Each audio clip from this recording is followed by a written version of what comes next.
All right, we're live on YouTube with Mr. Cris Chico. What's going on, my friend? How are you, Chris? I'm doing great. Every day in South Florida is sunny and warm, just how I like it. I'm from the Caribbean, so my blood freezes below 80 degrees Fahrenheit. So I have to be here. I'm from Northern Indiana. I'm kind of the same way. Like I'm in Alabama now, and if it gets below about 40 degrees, it's no bueno at all. Yeah, I don't think I've ever been to Indiana or Alabama. And unfortunately, no insult, they're not in my places to visit, at least in the short term. Perhaps you can entice me. Perhaps we can put on an event or something and get you up here. Yeah. So, Chris, just I really want to, and I know you're battling a little bit of a whole cold. I'm battling a little bit of a cold too, so hopefully we can power through this. But I'm going to kind of do this a little bit interview style for you guys who are joining us live, and for the folks that are kind of in here, I'm going to go ahead and mute y'all. And if you have a question for kind of later on, or even as we go, just kind of put it in the chat for now, and then I'll kind of get to those and I'll let you pop on live if you want to ask the question live. But just kind of raise your hand and let me know you have one.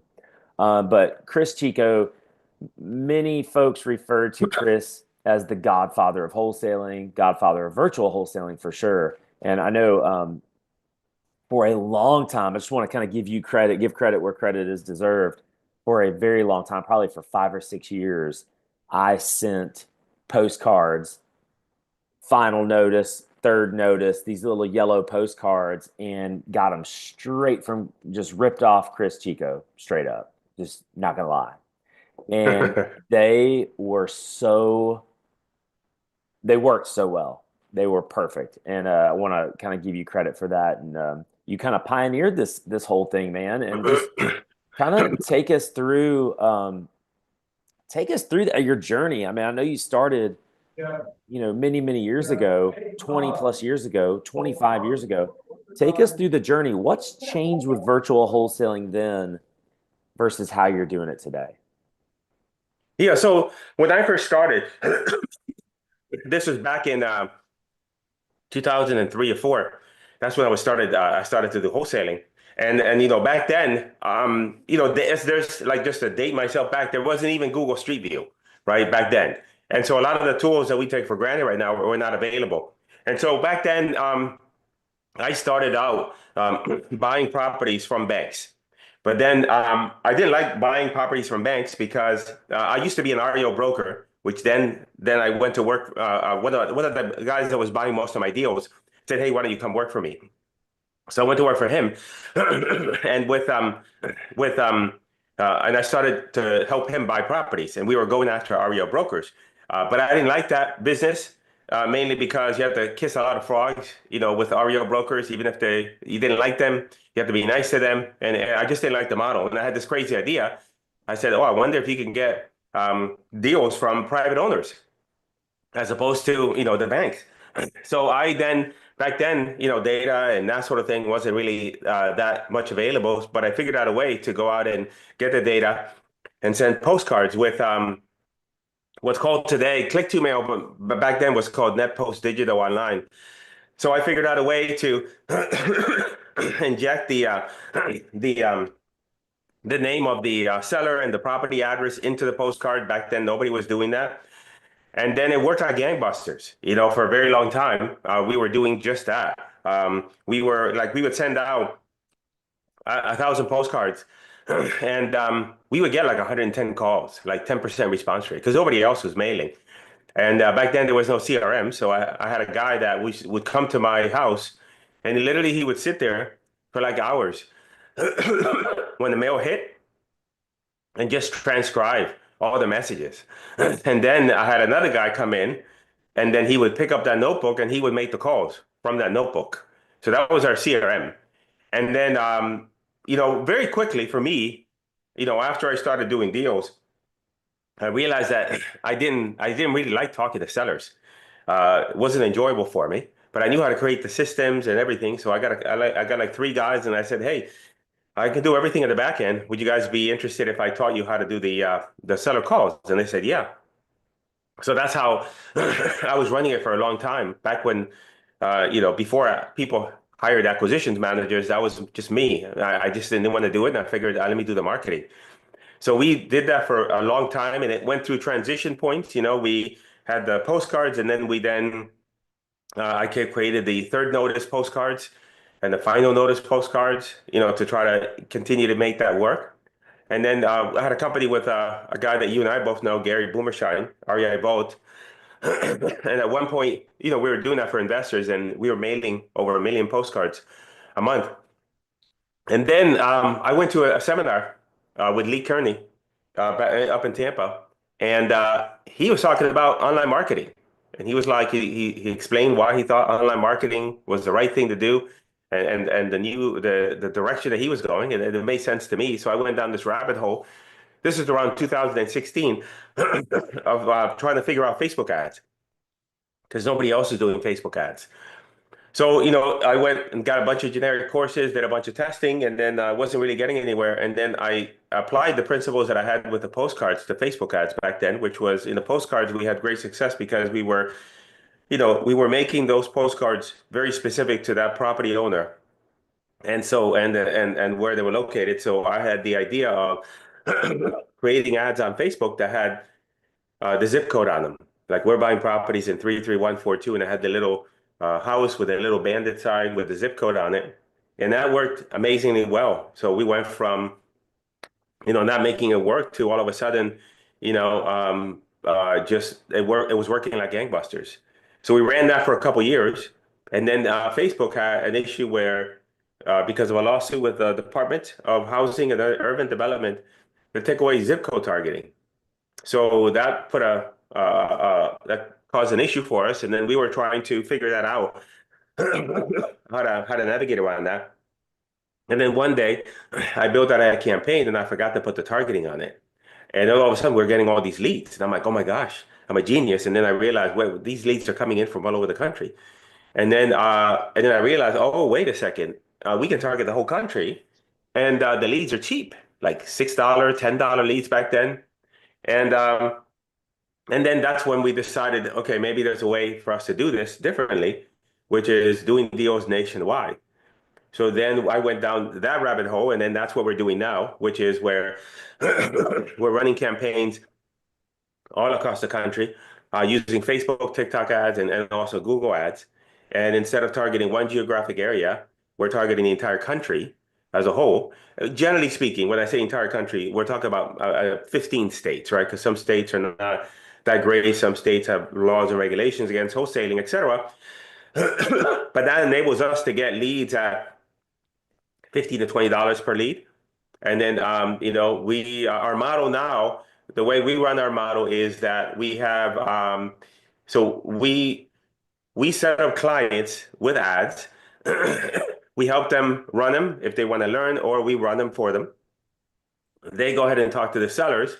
A lot of our clients are people that are looking to get their first deal. Maybe they have a full-time job, don't really have the time to do a lot in the business. So we'll give them direction, instructions on how to talk to the sellers, put the properties in the contract, and analyze them. And then what they end up doing is then giving us the deal, giving the deal to us back for us to sell the deal. And then I have two guys, Gene and Dave, who that's all they do is dispo.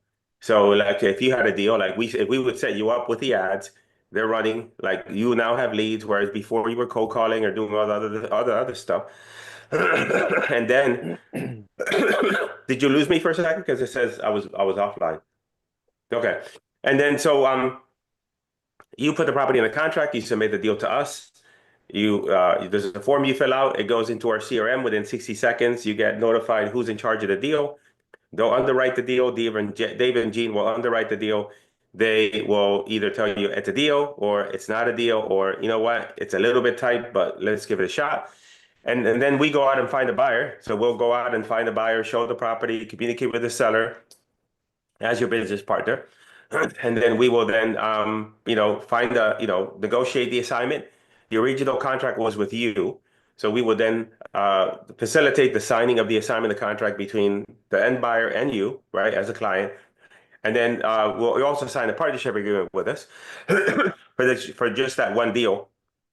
And then that partnership agreement also has disbursement instructions to the title company. So then we send all that over to the title company, and then we follow up with the transaction, make sure it closes, and then eventually, then when it closes, then the title company will then disperse equally to both you and I. It's a 50-50 split. So if it's a 20K deal, you get 10, we get 10. And I would say that with the exception of maybe one or two deals over the last 120 days, every single deal that we have done have been with client partners. So that's kind of our model that we're trying to grow. So instead of like having an internal team, that we still do internal deals because we're always testing different things on the ads. And so if I generate leads, it goes over to Dave and Gene, and so they do that. But our objective is really to do as many deals as we can with our partners. And then it's a win-win, right? Because they get their first deal. And then eventually, we have clients that gave us all their deals. Then little by little, they start learning how to do their own deals and how to, manage that disposition process. And then eventually, then they go out on their own. So it's not a forever thing, but while they're doing it, then, it's a win-win. They make money, we make money. So that's kind of our model right now. And it's all, it's all with predominantly Facebook and TikTok ads. Because with Google, Google it's a good platform, but it's a very expensive platform to get going. So it's like as if you were learning how to drive, and then I said, "Hey, I'm going to let you learn how to drive with a Formula One race car, and you've never driven before in your life. You're going to ram into a wall, and you're not going to have a good experience."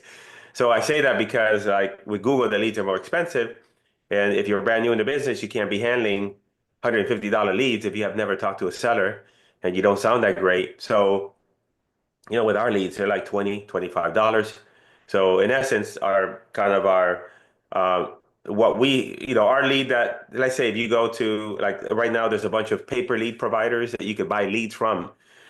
And and you'll pay $75 to $150 for that lead. With us, you're self-generating that lead. So you're cutting out the middleman, and you're in essence getting that same $100 lead for 25 bucks, But that's kind of that's our model in a nutshell. Maybe questions will arise from that we Yeah. can continue the conversation. Yeah. So I would love, I don't know, because we didn't really talk about this before we got going, but Cris, I would love for us to spend our time here today talking specifically about how to run those ads. Can we do that? Yeah. Um, yeah. So what I have here, let me see, because I may have something here that I could show you guys. Yeah. So we can do that. So all right. So can I share my screen? I think so. Let me see if I could share that screen because I have a slide deck from let me see. You should be able to see this screen. Actually, I'm gonna move it around. Now I am, hold on, give me a second. I'm gonna move this. Give me a second. Well, while I give you a second, I just want to kind of remind everybody that may have joined us late or just kind of joined. If you have a question for Cris, put it in the chat if you're live on YouTube, which we got a bunch of people watching on YouTube. It's awesome. And then, or if you're here live, just put like raise your hand or put like a little question in there so I can see it so we can get that with Cris. And also just grateful that y'all are here.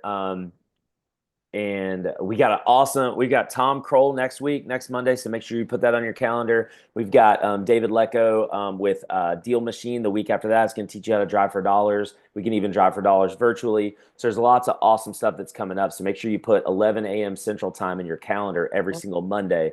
We're going to be right back here live on YouTube. And if you want to be in the actual Zoom, where I can get your face on to ask questions, if you want to actually be live with the person, with the expert that's with us, just shoot me a message. Like if you're live on YouTube, you can just send me a message. You can brian.trippe@gmail.com or however else, and we'll make sure we get that to you. Cris, you good to go? Yeah, can you see my screen? Sure can. All right, so we do, like I said, we do Facebook, we do TikTok, and we do Google. For most of our clients, we get them going with Facebook, and then also sometimes on TikTok. It just depends on the budget, right? Because you don't want to take your budget and spread it across too many platforms because that'd be inefficient for you, right? So then now I'll show you what some of the ads look like. So we recommend Facebook. You can start Facebook with a budget of even as low as $600 a month. When you start off with a budget like that, then you're going to be targeting wider than, because of the fact that you're not going to get enough leads if you narrow down your targeting too much.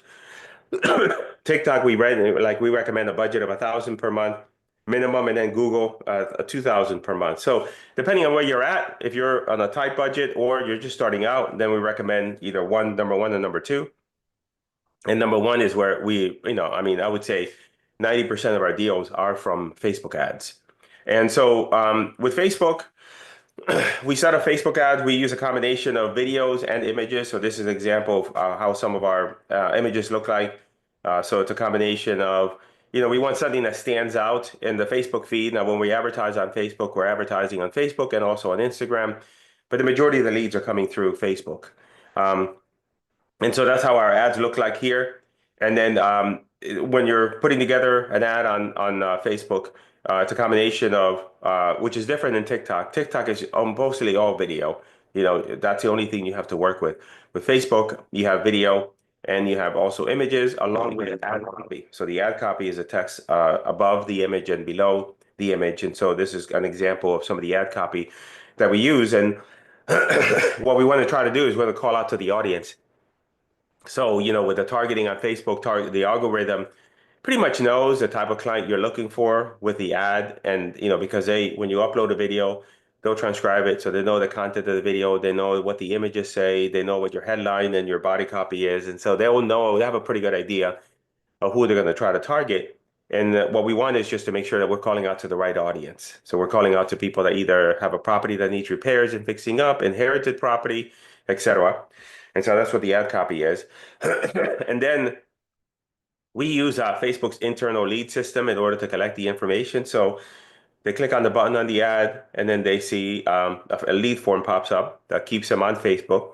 And then what we try to do is ask them a series of questions, so that way we make sure that it's a good lead, right? So if we only asked a name, phone number, and email, and then we're gonna get lots of leads, but we're gonna get lots of leads that are not gonna be that great. So we're gonna do our best to have our cost per lead down, but at the same time get good quality leads. So we ask, what type of property is it?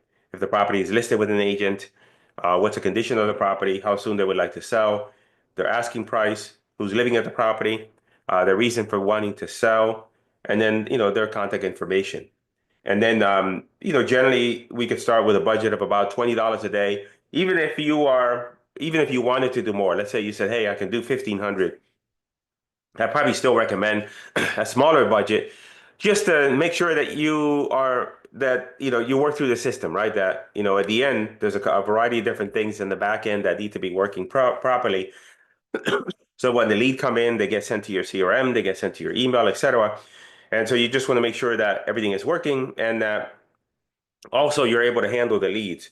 Because what happens is that one of the issues that we have with clients is that when they get started, it's relatively easy depending on the budget. You might have a lead a day, you might have 3 leads a day, but then after a couple of weeks, every day you have leads coming in, you have leads you're trying to follow up on from the past, you have a variety of different things going on, and so it's easy to fall behind. And all of a sudden now you've got leads from a few days ago that you've that requested to talk to you, and then you haven't reached out to them, and chances are somebody else is going to get to them.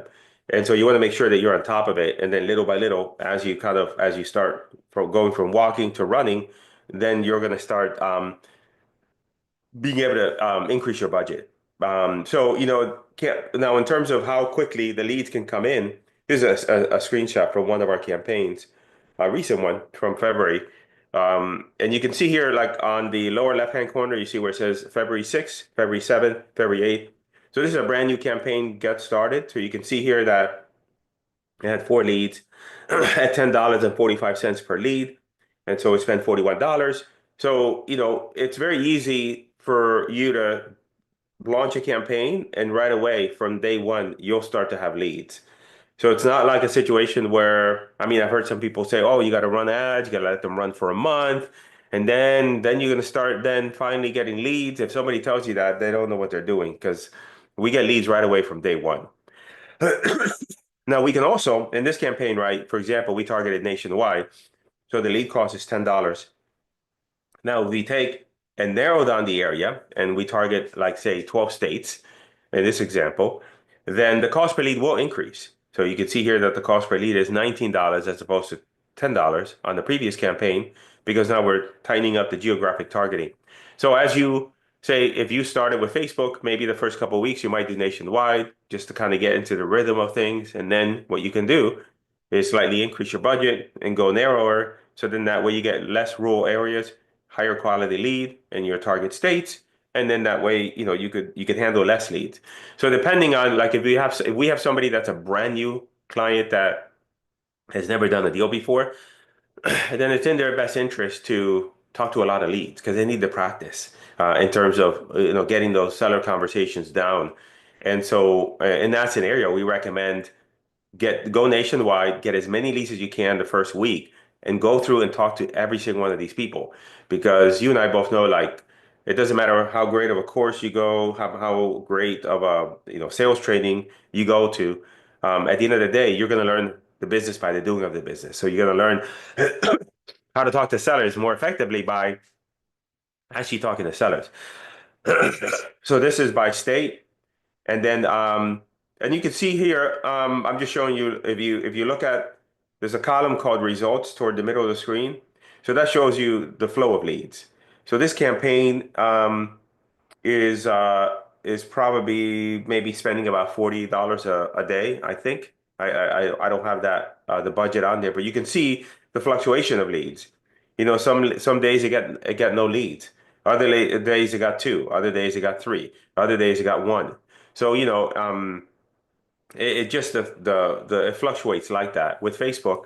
So it's not like every day you're going to get X number of leads, but over the period of the next couple of weeks, for example, you're going to have a certain number of leads that are going to come through the pipeline. And so you just want to make sure that you're on top of it because these are online leads. They saw you on Facebook, so they kind of were interrupted, and so they suffer amnesia rather quickly. When it comes to them forgetting that they filled out a form. Now, the benefit that you have is that unlike a cold call lead, where you're calling them and they're asking you, "Hey, who are you? How'd you get my number?" All this other stuff. This is a much easier conversation because the conversation is, "Hey, Brian, this is Chris from National Property Buyer. You filled out a form online. You saw our ad. You filled out a form requesting an offer on your property. Does that ring a bell?" And you'll say, "Yeah, I remember." Okay, great.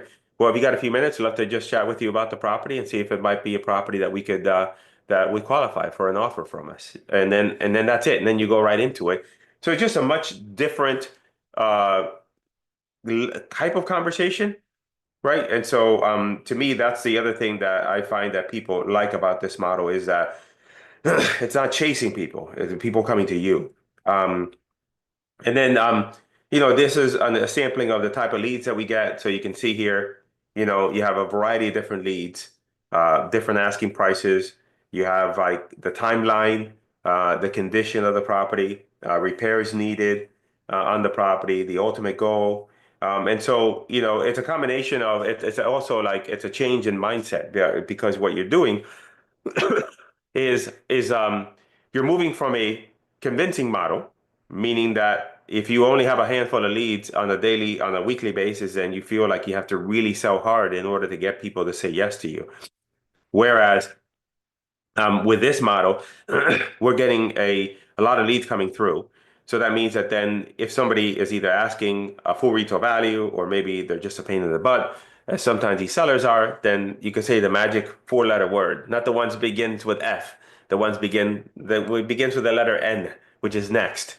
All right. And so that's the whole concept there is we just want a larger number of leads coming through, easy conversation with sellers, and you just pick and choose where we're going to do the deals at. And then, so like, for example, these are our stop states. I don't know why it says new there. Missouri, Alabama, Colorado, Florida. Those are the states that we do most of our deals in right now. But I'm just trying to think about the last couple of deals that we've done. Indiana, we did one just the last two deals we closed last week with Indiana, Jacksonville, Alabama. We just did a deal in Alabaster, Alabama. That was like a $30,000 deal. And I've never been to Alabaster, right?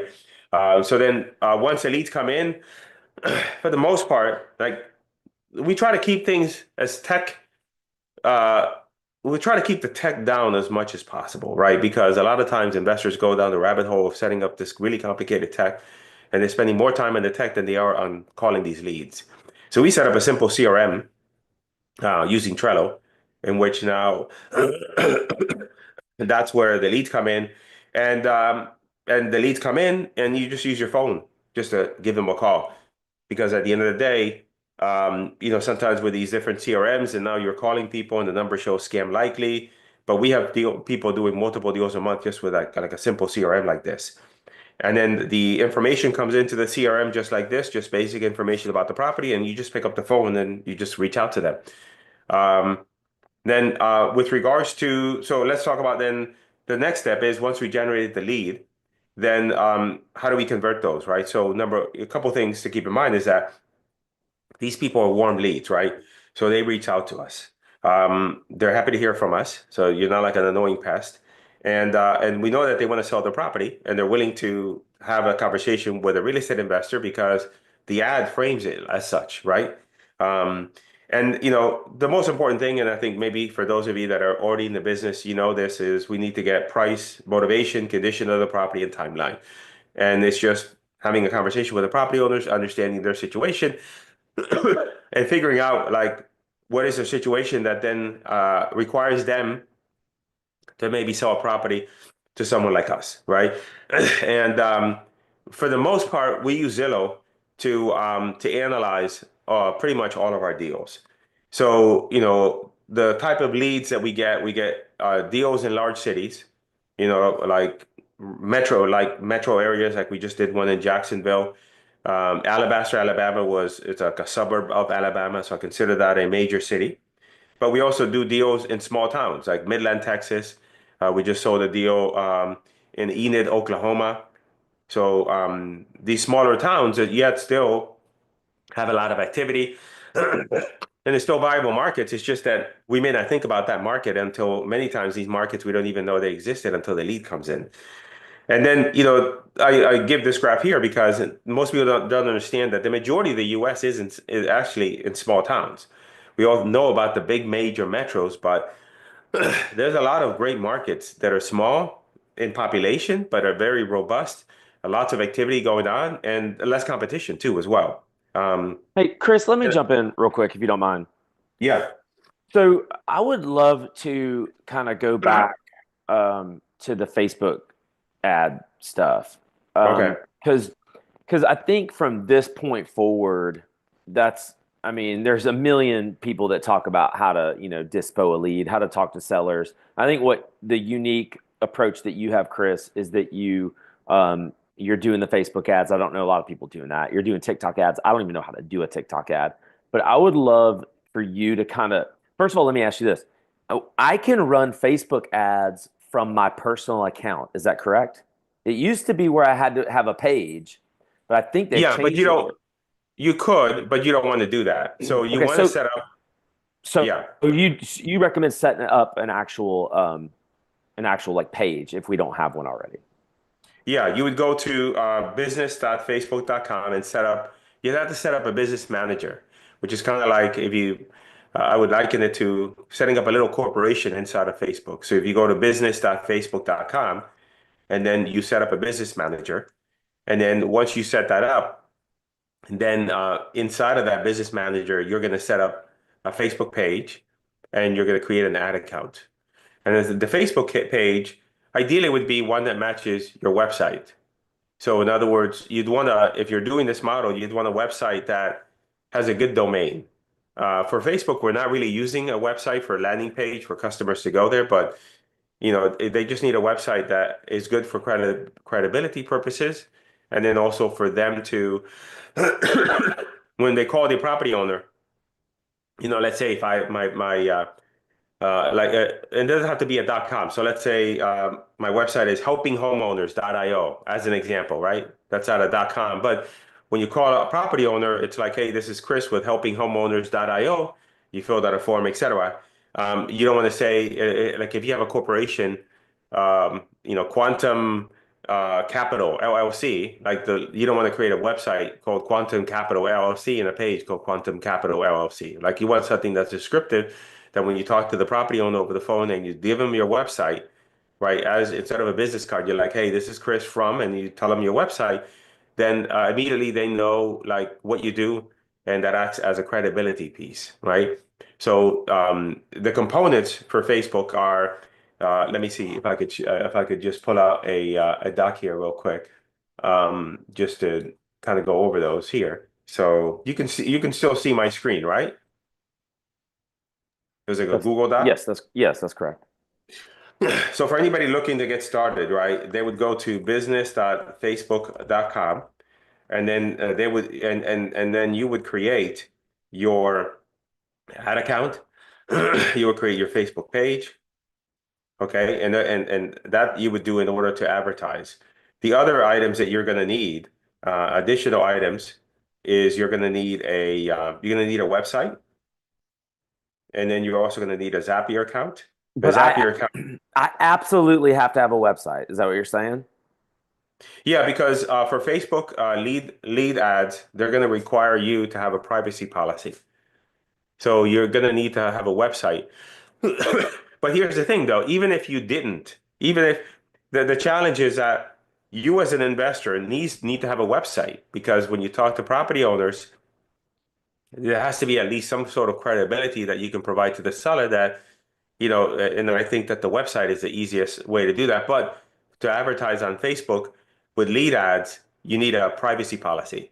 So you need to be able to provide Facebook with your domain/privacy. So you need a website that has that. So you do need a website for that. And you need a Zapier account. The additional item would be a CRM. You could do a CRM. Um, you don't need to. I mean, you could just have the lead sent to your email, but after a while, after you've been receiving leads for a couple of weeks, then it'll just completely go nuts in terms of the amount of leads you have, and things will start falling through the cracks.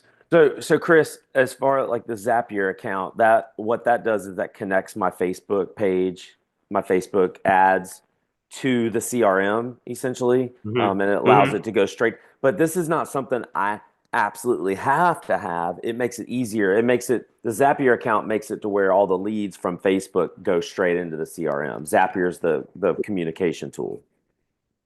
Well, they go to your CRM, and then also you can have them email to you, so you have notifications of when the lead comes in. Yeah. The thing is that it's a necessity, because otherwise, the only way that you will be able to know if a lead came in is you'd have to go into the interface, check, and see if a lead came in, and then you'd have to download the leads. And so it would be a very clunky process that would get out of hand rather quickly based on volume of leads. So, Zapier is $20 a month. You can get the plan that's $20 a month. A website, depending on who you get, could be somewhere between 79 to 99 per month. And the CRM, you could do a free CRM. So I have on my YouTube channel, there's a video that I have for Trello, which is the one that we set up students with, which is this one. And so it says, is this the best free CRM for real estate? So that's the CRM that we set up, people. It doesn't cost you anything. So you can get this set up for free, zero cost. But you need these tools really. I think it just you might be able to get started without them, but within a relatively short period of time, and I'm talking about a week or two, things will get out of hand. Because you have leads coming in, and things are gonna start falling through the cracks. Yeah, no, Yeah. that's really good. And then as far as like actually like once you've created the business account and the Facebook page, the ad account, once you've created this, I know there are a lot of tutorial videos out there that you could watch on how to actually set up a Facebook ad. And I know obviously you have your course, you have stuff too, and you've got great videos on your YouTube channel that kind of show you some of this stuff as well. And I know I did a video with you, gosh, it must have been 5 years ago now. I think it was pre-COVID, where you showed us exactly what the Facebook ad should be, what it should say, and what Yeah. what photo. So I can try to, I'll find that and I'll try to link that up, just for the folks that that want to actually see kind of how it goes. But I always recommend, sure, you can go do these things by yourself. I think that's the point. I want to kind of bring folks to us and into our community that are going to help us show you how to actually do it.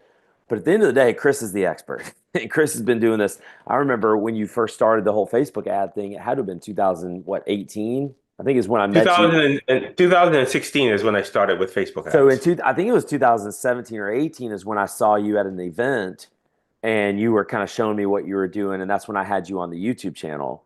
But anyway, all that being said, you never really want to be the person that does all this stuff. You want to be the person, taking, getting on the phone, calling the leads, closing the deals. If you're doing everything, it really just kind of leaves you a very little amount of time to do the money making activities, which is actually going out there talking to the sellers and Yeah. negotiating the deals. But I do think it's my responsibility to bring folks like Cris to you guys so you can see here's how you actually would do it if you wanted to do it on your own. Well, we have clients. We have clients in three different ways. There's people that actually want to learn how to do it, right? And that also depends on your technical ability, right? So we have people that say come to us and say, "Hey, I'm tired of paying for an agency. I want to bring the marketing in-house. So can you set it up for me and teach me how to do it?" We have people that come in and say, "I have absolutely no interest at all in doing any of this because I struggle with tech and I don't want to do it." So we also have clients like that as well. So we kind of we help both type of clients because like some clients are like I had somebody the other day that was an engineer, and so for him doing this stuff is easy, right? It's not that difficult for him to get up and running. The thing that we do for most people is we set it up because setting it up is the stuff that is the most difficult. It's like driving a car. When you buy a car, the dealer never asks you to build a car. What they do is they build a car and deliver it to you, and they give you an owner's manual. And if you have any problems, then you raise your hand and say, "Hey, I got a problem. Can you help me with this particular thing?" That's generally what we do. What we do is we set them up, and then we teach people how to run them, and then we guide them so that way they know how to do everything, and then we take care of the back end infrastructure just to make sure it's set up correctly, right? Because that's where it's interesting. So Facebook is one of those platforms that it's relatively easy to navigate and or manage once it's set up, but it's a very clunky interface to get it set up properly, right? Because it's all like there's a business manager, and then you have to integrate, the data set and the pixels and everything has to come together, and it's difficult. But once you have it up and running, managing it, could be an hour or two a week at the most, if that, depending on how much you want to dive into it. But it just depends. For some people, it just depends on their situation, right? If you're somebody with a full-time job and you don't have a lot of you don't have a lot of time, then it probably wouldn't make sense for you to learn it because you're limited on your time. So I think we look at it on a case by case basis and also the desire of the customer in terms of what they want to do. Yeah. Yeah, no, and I think that's great, and I appreciate you sharing all that with us, Cris. Maybe one last thing before I go, and before I open it up to questions, guys, if you have a question, raise your hand. We've already got a couple, but one last question I have is, so I don't use TikTok at all. I'm one of Yeah. those conspiracy theory people that I don't want China spying on me. I'm the crazy conspiracy theory guy, right? So I don't even do TikTok. Is there something that you could show us briefly, real quick, how to get going on TikTok, how to get started running ads on TikTok? Do you have anything like that? Um, yeah, I can't show an account because it has like the client information in it. Um, with TikTok, let me see what I have.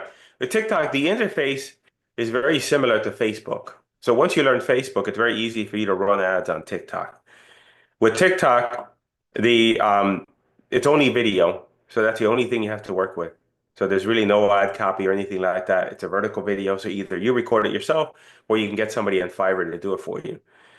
With TikTok, um, the it's changing slightly. So it used to be that now you don't need to have a personal account on TikTok in order to run ads.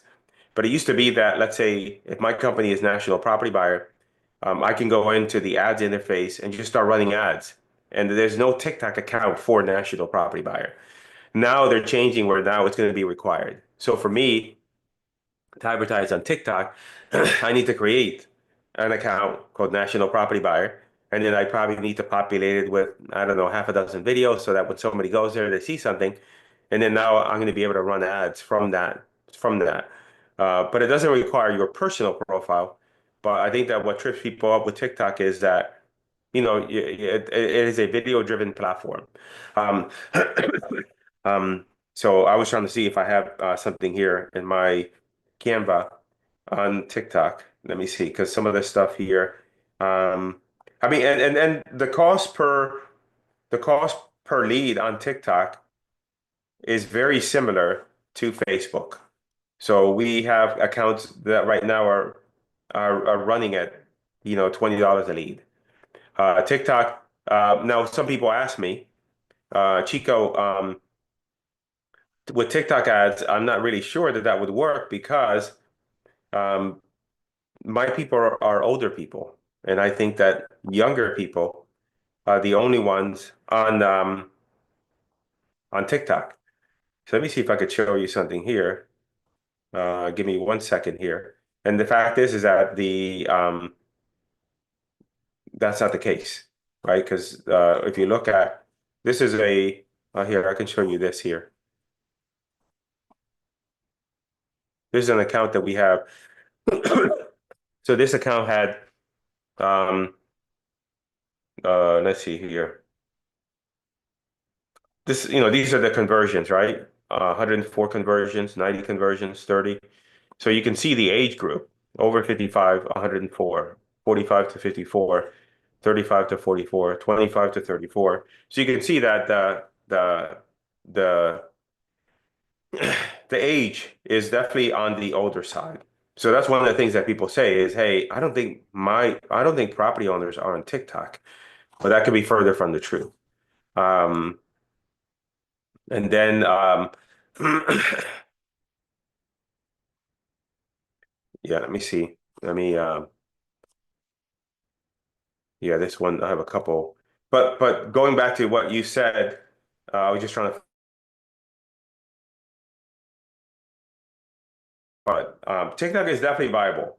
I think there's less people on TikTok than they are on other platforms, on the other platforms, just because um, most of the agencies are running ads on Facebook and on Google. Not too many of them are running TikTok. So there's less noise to a certain extent on TikTok than there is with regards to other platforms. Um, but the cost per lead, like if I show you here, um, let's see, you can see my screen. These are campaigns running at, this is a number of conversions. So $18 a lead, $11 a lead, $12 a lead, $12 a lead. So, at the end of the day, the leads are relatively inexpensive. And the other thing I was going to say is this. Some people get really finicky, like, Chico, I got a lead, but it's in the middle of nowhere. But I'm like, we only paid $10 for that lead. Just throw it away. You don't have to call that person. So that's the other understanding that is that and not every lead has to be like the most amazing lead that you've ever had in your life. Obviously, if you were spending $300 a lead, I would definitely want that lead to be the most amazing lead that I've ever had in my life. But if I pay you $10 a lead, you just say next. Okay, this guy's a turd. Next, because another one's going to come down. So I think that's also a mindset around running ads this way that you have to be okay with. They're all not going to be good, but you get enough of them that are good, and you just skip the rest of the turds. Right, for sure. No, I Yeah. love it. Hey, Cris, thank you so much for coming on here. I had, somebody asked, by the way, if you have a question, whether you're on YouTube or you're here live in the Zoom, make sure you raise your hand. I'd love to get you live on the screen. But we did have a question about only TikTok, only Facebook, and you've mentioned Google, and you're sitting here saying $200, $300 a lead. I know folks in some markets paying six, seven, $800 a lead on Google Yeah. AdWords. So and obviously they're super quality leads on average. Facebook's more of a you're just catching everybody, especially if you're doing a Yeah. national campaign. You're catching you got this huge gigantic net. You're catching a lot of stuff, so you're going to have a lot more maybe turds than you would, if you were super dialed in, targeted on a Google, that's going to be that everybody's on. Well, you could still do Google. You could still do Google in a wider format, just like Facebook. And then you could have leads at $50 a lead. So that's still viable. It's just that the platform is a lot more complicated and has a lot more things that can trip you up. So it's very easy to go in and start up a campaign on Google and not get any traction from it. And you spend a couple $100 and you got to do another one. And before you know it, you spend $500, $600 just on getting traction on the account. So the account on Google is a lot more difficult to get right. And there's a lot more things. It's a much more complicated, elaborate platform. Like, we routinely set up people for Facebook, but we try not to set up people for Google, because Google with Facebook, if we set it up for you, you can pretty much run it with like maybe 30 minutes worth of videos, tutorials on how to run it. With Google, you won't even know where to, or like, it would be like deer in the headlights, because unless you built it and you put it together, then you're not going to know where anything is. And the menu items are all that just, it's a very clunky platform. So with Google, I look at it as just more advanced and for somebody that is okay with the learning curve associated with that. Yeah. Guys, this is your final chance. This is your opportunity to ask Cris Chico, just really like the godfather of wholesaling, virtual wholesaling. Been doing this for over 20 years, which I don't know of anyone who's been doing something like wholesaling this long, virtual wholesaling. So now's your chance to ask him a question. Um, and I know you mentioned earlier, just for the folks that kind of got on late, I'm kind of battling a cold. You're battling a cold, so I appreciate Yeah. you guys being patient with us. Yeah. Uh, but Apologize for the persistent coughing. But Chico, any last words? Any last, maybe pieces of advice to folks who are kind of getting going? I don't know that this is. You correct me if I'm wrong. I don't know that this is something that if you're brand new to real estate, that you're going to try to do right out the gate. Because I think you even mentioned it earlier.